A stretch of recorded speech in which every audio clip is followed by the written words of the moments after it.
নমস্কার বন্ধুরা, শম্পা রান্নাঘরে সবাইকে অনেক অনেক স্বাগত। আজকে তোমাদের একটি রেসিপি দেখাবো, সেটি হলো কাকচি মাছের ঝাল। দেখো এখানে আমি কাকচি মাছগুলো খুবই ছোট ছোট দেখো ভালোভাবে পরিষ্কার করে বেছে নিয়েছি। আর এখানে নিয়ে নিয়েছি পরিমাণ মতো হলুদ আর স্বাদ মতো নুন। এবার আমি মাছটাকে ভালোভাবে মাখাবো দেখো। আর এই মাছটা রান্না করার জন্য আরও নিয়ে নিয়েছি এখানে কচি কচি ডাঁটা আর আলু একসাথে করে। আমি দেখো কিভাবে রান্নাটা করছি।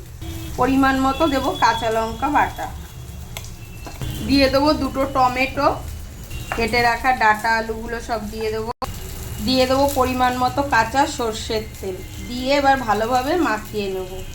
দেখো মশলা দিয়ে ভালোভাবে পুরো মাখানো হয়ে সামান্য পরিমাণ জল দিয়ে দিয়েছি। দেখো গ্যাসে বসিয়ে আমি এবার ঢাকা দিয়ে দিচ্ছি। গ্যাসের আগুনটা প্রথমে একদম ফুল করে দেবো, তারপরে একদম কমিয়ে দেবো। দেখো গ্যাসের আগুনটা আমি একদম কমিয়ে দিয়েছি। এটা ভাপে ভাপে হবে, কেননা একদম জল দিইনি তো, হালকা একটু মশলার সাথে অল্প একটু জল দিয়েছি, এই জন্য এইভাবে আস্তে আস্তে হবে।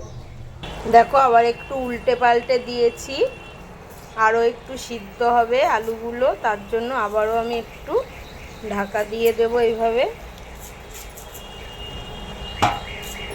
দেখো আলুগুলো ভালোভাবে সিদ্ধ হয়ে গেছে, আর আমি উপর থেকে ধনেপাতা কুচি ছড়িয়ে দিয়ে নামিয়ে নেব। তাহলে আমার কাকচি মাছের রেসিপিটি হয়ে যাবে তৈরি। দেখো ডাঁটা আলু দিয়ে কাকচি মাছের ঝালটা আমার নামানো হয়ে গেছে। কত সুন্দর লাগছে, আর খেতে অবশ্যই ভালোই লাগবে। তো ভিডিওটা অবশ্যই তোমরা দেখো, আর ভালো লাগলে লাইক শেয়ার কমেন্ট করে জানিও কেমন লাগলো। তো এখনকার মতো এতটুকু, আসবো আবার অন্য কোনো ভিডিও নিয়ে অন্য কোনো সময়। নমস্কার।